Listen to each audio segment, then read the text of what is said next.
আজ সকাল থেকেই বেশ ঠান্ডা ঠান্ডা ওয়েদারটা। তো সকালটা শুরু করলাম এই ম্যাগির সাথে।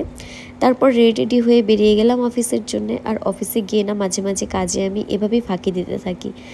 তো তারপর কাজবাজ সেরে সন্ধ্যাবেলা যখন বেরোলাম, আমার আজকে ভীষণ খুচখাচ খেতে ইচ্ছে করছিল। তো ফার্স্ট গেলাম একটা চিকেন পকোড়ার দোকানে, ওখান থেকে চিকেন পকোড়া নিলাম। আর আমার এতটা খিদে পেয়ে গেছিলো না, আমি ওই ক্লিপ নিতেই ভুলে গেছি। আর ইভেন এখনও আমার খাবারগুলো দেখে ভীষণ লোভ লাগছিল। তারপর একটা চপের দোকানে চলে গেছি, ওখান থেকে 4 ধরনের চপ ট্রাই করলাম। করে দেন ঘরের জন্য কিছু জিনিস নিচ্ছিলাম, অ্যাকচুয়ালি কিছু খাবার নিচ্ছিলাম বেকারিতে গিয়ে। তারপর বাড়ি ফেরার সময় হঠাৎই মা কল করলো, আবার করে বলছে দুটো জিনিস আনতে হবে ঘরের। তো তারপর চলে গেলাম স্মার্ট পয়েন্টে। আর ওখানে গিয়ে তো আমি খোঁজাখুঁজি করছিলাম, যে দুটো মেন জিনিস ছিল ওগুলো তো পাইনি। তো বাকি জিনিসগুলো কিনে নিলাম, নিয়ে তারপর বেরিয়ে গেলাম ওখান থেকে। বেরিয়ে তারপর বাড়ির দিকে রওনা দিলাম। তো আজকে তো পুরো দিনটা এভাবেই কাটালাম সিম্পলভাবে। সো চলো বাই, দেখা হচ্ছে নেক্সট ব্লগে।